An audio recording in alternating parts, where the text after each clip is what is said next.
안녕하세요. 얼마 전 이혼한 30대의 여자입니다. 결혼했다 이혼한 게 자랑은 아니지만 그래도 질질 끌지 않고 이혼해서 다행이란 생각이 드네요.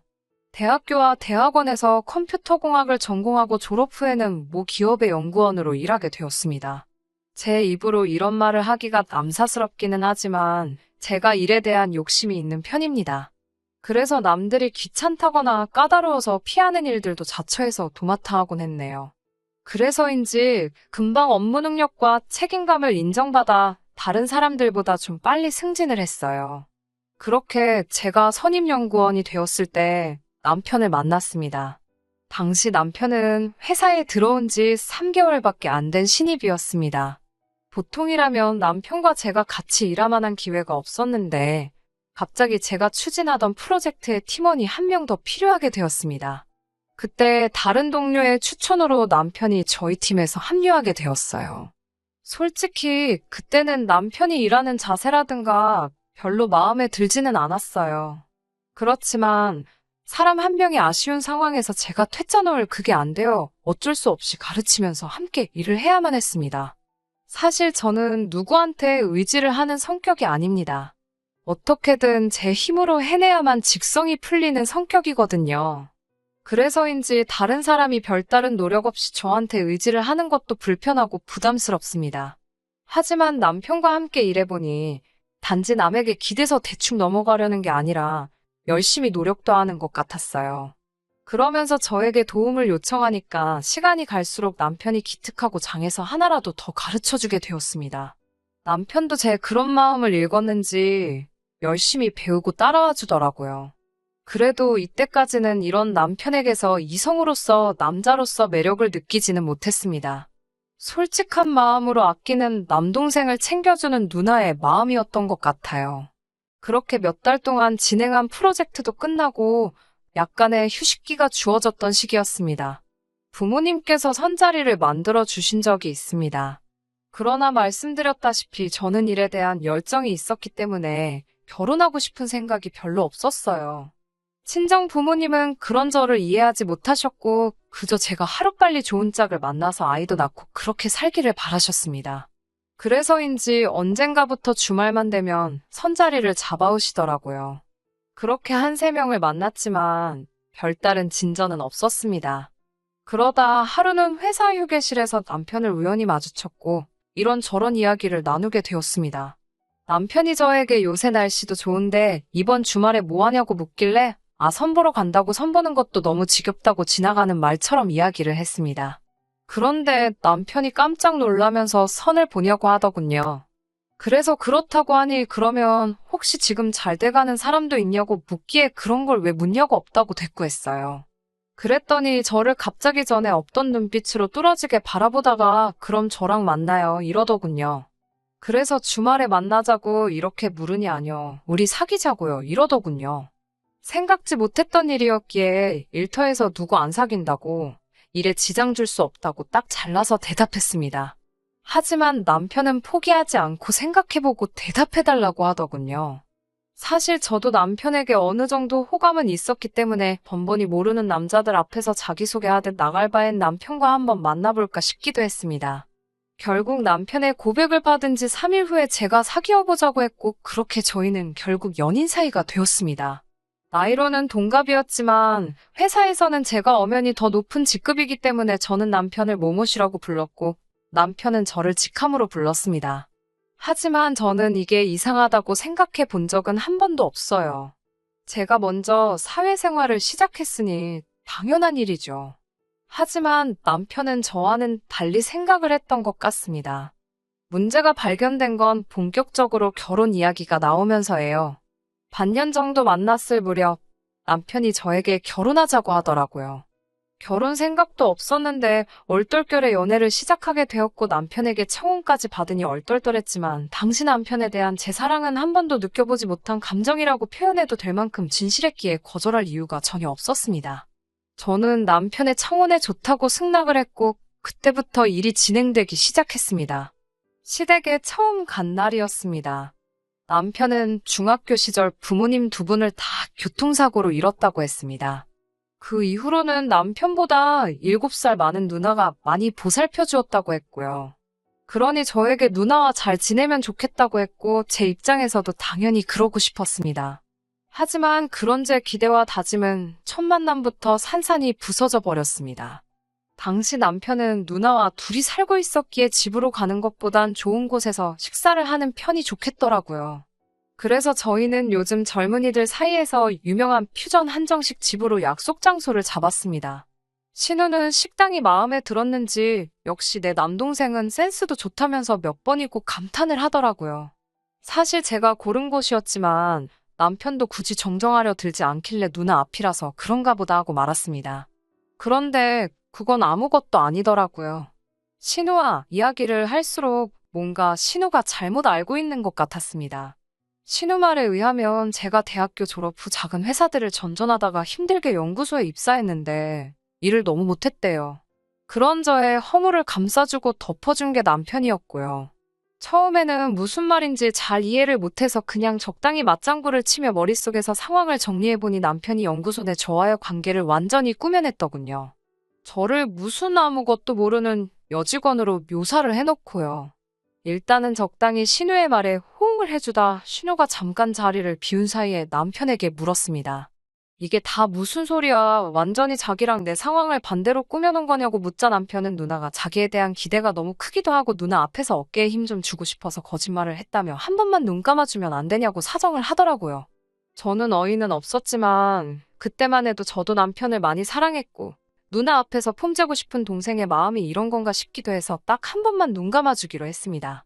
그리고 사실 결혼하고 한 가족이 되면 그때 바로 잡아도 늦지 않을 거라고 이런 게 큰 허물이 되진 않을 거라고 생각했습니다. 신우와의 만남 이후로 저희 부모님과 남편이 만났습니다. 저희 부모님이야 이미 남편에 대해서 잘 알고 계셨기 때문에 별다른 대화가 많이 오가진 않았습니다. 단 한 가지 저희 부모님이 남편에게 신신당부하셨던 건 저를 속이지 말고 항상 믿음을 주라는 거였어요. 믿음 없이는 결혼 생활이 절대 유지될 수가 없다고요. 그렇게 저희는 결혼식을 올렸습니다. 결혼 준비를 하는 동안에도 큰 문제가 없었으니 앞으로도 행복한 날들만 있을 줄 알았지요. 하지만 결혼식 직후로 상황이 조금씩 달라지게 되었습니다. 그 중심에는 집이 있었습니다. 집을 알아보기 시작하면서 남편의 재정 상황을 자세히 알게 되었어요. 남편은 생각보다도 모아둔 돈이 없었습니다. 반면에 저는 남편보다 직장 생활도 길었고 친정 부모님으로부터 경제적 도움도 충분히 받고 있었고요. 친정 부모님은 굳이 고생을 사서 할 필요가 없다 하시며 저희를 위해 작은 빌라를 하나 얻어주셨습니다. 사실 그때 남편이 넌지시 이거 공동 명의로 해주면 안 되냐고 물어서 좀 어이없긴 했어요. 진작에 친정 부모님이 제 명의로 해주겠다 하셨을 때 제가 아니라고 저나 남편이나 하나 보탠 것도 없는데 괜찮다고 이미 거절한 상황이었거든요. 남편에게 그렇게 말하니 굉장히 실망한 눈치였어요. 그러면서 그래도 내가 이 집안의 가장인데 그런 문제는 남편이랑 먼저 상의했어야 하는 거 아니냐 하더군요. 그때 좀 남편의 다른 면을 봤지만 그런 이유로 이혼까지 하게 된 건 아닙니다. 이혼을 하게 된 결정적인 이유는 남편의 거짓말 때문입니다. 연애할 때부터 남편을 보면서 느낀 건 도대체 돈을 벌어서 다 어디다 쓰나였어요. 비싼 옷을 사 입는 것도 아니고 술, 담배를 즐기는 사람도 아닌데 모아둔 돈이 없다는 점에 굉장히 의아했습니다. 그런데 그 이유를 알게 되었습니다. 두어 달 전 저희 친정아버지 생신이셨어요. 저는 남편에게 100만 원 정도 쓰면 좋겠다고 했습니다. 그런데 남편은 딱 잘라 자기 지금 돈이 하나도 없다며 저더러 알아서 하라고 하더군요. 서운한 마음이 들었지만 그래도 없다대 어쩌겠어요. 그냥 알겠다 그랬습니다. 그런데 이튿날 저는 몸이 안 좋아서 집에서 쉬고 남편만 출근을 한 날이었어요. 남편이 핸드폰을 두고 출근했더라고요. 식탁 위에 놓인 남편의 핸드폰을 보고는 가져다 줘야 한다는 생각에 좀 귀찮았어요. 그러다 문득 핸드폰을 한번 보고 싶더라고요. 물론 저도 이게 옳은 행동이 아니라는 건 알았지만 문득 남편이 도대체 돈이 얼마나 없으면 저러나 싶기도 했고요. 그래서 남편의 핸드폰으로 남편 계좌 상황을 보게 되었습니다. 그리고 전 너무 큰 충격을 받았어요. 남편에게는 아주 많은 금액은 아니지만 돈이 있었어요. 장인어른께 돈 쓰는 게 아까워서 거짓말을 했을 수도 있습니다만 내역을 보는 순간 소름이 확 끼치더라고요. 남편은 저와 결혼한 이후로 계속 신우에게 돈을 보내고 있었습니다. 퇴근하고 들어온 남편에게 자초지종을 다져 물었습니다. 그러자 남편은 신우가 자기를 이렇게 키워줬는데 돈 좀 보낸 게 뭐 그리 대수냐며 저에게 오히려 자기 핸드폰을 왜 뒤졌냐고 화를 내더라고요. 저는 제가 서운했던 이유를 설명했지만 남편은 들으려는 시도조차 않더니 급기야 신우를 집에 불러들였습니다. 신우는 저를 보자마자 내 동생이 돈 벌어서 나 주는데 네가 뭘 그렇게 보태줬냐며 막말을 하더라고요. 저는 신우랑 싸우고 싶지도 않았고 따지려는 의도도 없었습니다.